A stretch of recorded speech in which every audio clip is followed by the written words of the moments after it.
চনত চাচা আৰু মামাৰ দুইটাকে দুখন চকীত বহুৱাই হয়নে নহয় তাৰপিছত তলা চাবি লগাই তাৰপিছত আমি এনেকে ধৰি ব্ৰহ্মপুত্ৰলৈ দলিয়াই দিওঁ এইবোলে ৰাস্তা ঘাটৰ অসুবিধা ৰাস্তা ঘাট কৰাৰ দায়িত্ব ৰকিবুল হুছেইনে লৈছে ৰাইজ ৰকিবুল হুছেইন আজিৰ তাৰিখত আপোনালোকে ধুবুৰীলৈ যাবলৈ এখন গাড়ী নাযায় মটৰ চাইকেল দি যাব লাগে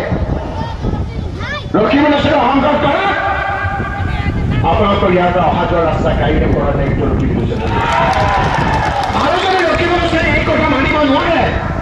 আজি ৰাজহুৱাভাৱে কোৱা কথা যদি আপোনালোকৰ ওচৰত মই পালন কৰিব নোৱাৰো অহাবাৰ আপোনালোকৰ ওচৰলৈ আহিলে মোক সম্পূৰ্ণৰূপে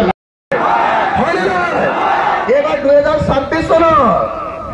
চাচা আৰু মামাৰ দুইটাকে দুখন চকীত বহুৱাই হয়নে নহয় তাৰপিছত তলা চাবি লগাই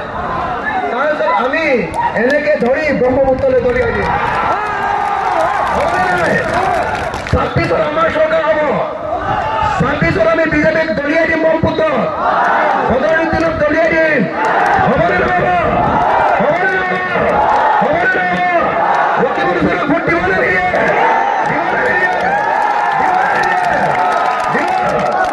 তেতিয়াহ'লে মই সকলোকে ৰকিবুল হুছেইন ডাঙৰীয়াক ভোট দিবলৈ কৈ মই মোৰ বক্তব্য সামৰণি মাৰিছো দিবনে নিদিয়ে ভোট দিব কাক ভোট দিব কাক ভোট দিব কাক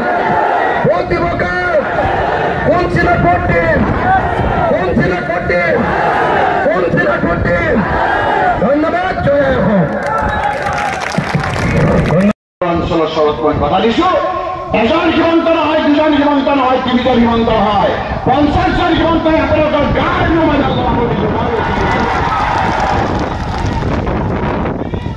আপোনালোকে ইয়াত আহিবলৈ ৰাস্তা ঘাটৰ অসুবিধা ৰাস্তা ঘাট কৰাৰ দায়িত্ব ৰকিবুল হুছেইনে লৈছে ৰাইজ ৰকিবুল হুছেইন আজিৰ তাৰিখত আপোনালোকে ধুবুৰীলৈ যাবলৈ এখন গাড়ী নাযায় মটৰ চাইকেল দি যাব লাগে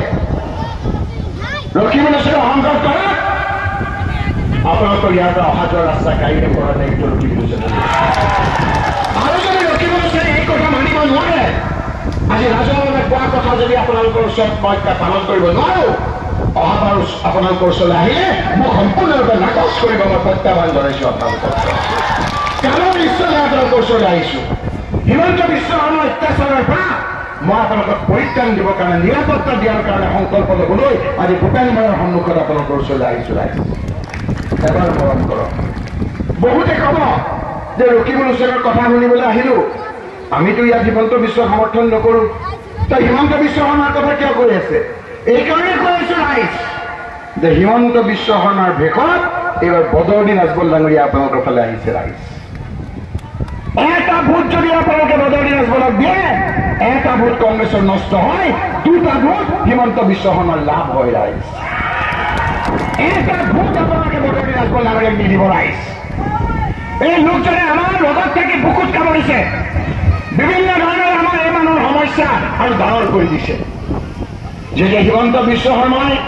বিভিন্ন ধৰণৰ অপমান কৰে তুচ্ছ তাচ্ছিল্য কৰে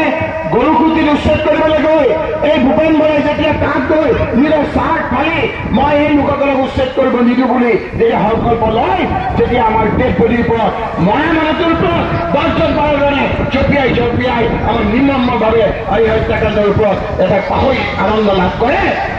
সেই সময়ত বদৰুদ্দিন আজমল ডাঙৰীয়াই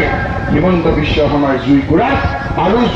আৰু বেছি ঘিউ আৰু পেট্ৰল ঢালি দিয়ে যায় আৰু সহায় কৰে আমি যেতিয়া পানী লৈ আমি জুই নুমাবলৈ যাওঁ বদৰুদ্দিন আজমল ডাঙৰীয়াই ঘিউ লৈ সেই জুই আৰু বেছি দপদপকে জ্বলাই দিব বিচাৰে কেনেকে জানে ৰাইজ যি সময়ত হিমন্ত বিশ্ব শৰ্মাই বিচাৰি থাকে এই ল'ৰাবিলাকক কেনেকৈ আমি জেলত দিওঁ কেনেকৈ বিপদত পেলাওঁ সেই সময়ত ধুবুৰীৰ মঞ্চৰ পৰা বদৰুদ্দিন আজমল ডাঙৰীয়াই কয় যে ধুবুৰীৰ ল'ৰাবিলাক চুৰ ডকাইত আৰু ধৰ্ষণকাৰী হয়নে নহয় কওক ৰাইজ কৈছে নাই তেওঁ এই ধৰণৰ কথা বতৰাই হিমন্ত বিশ্ব শৰ্মাই জ্বলোৱা জুই ঘিউ ঢালাৰ নিচিনা হয়নে নহয় ৰাইজ তেওঁলোকে কি কৈছে আমাৰ ল'ৰাবিলাক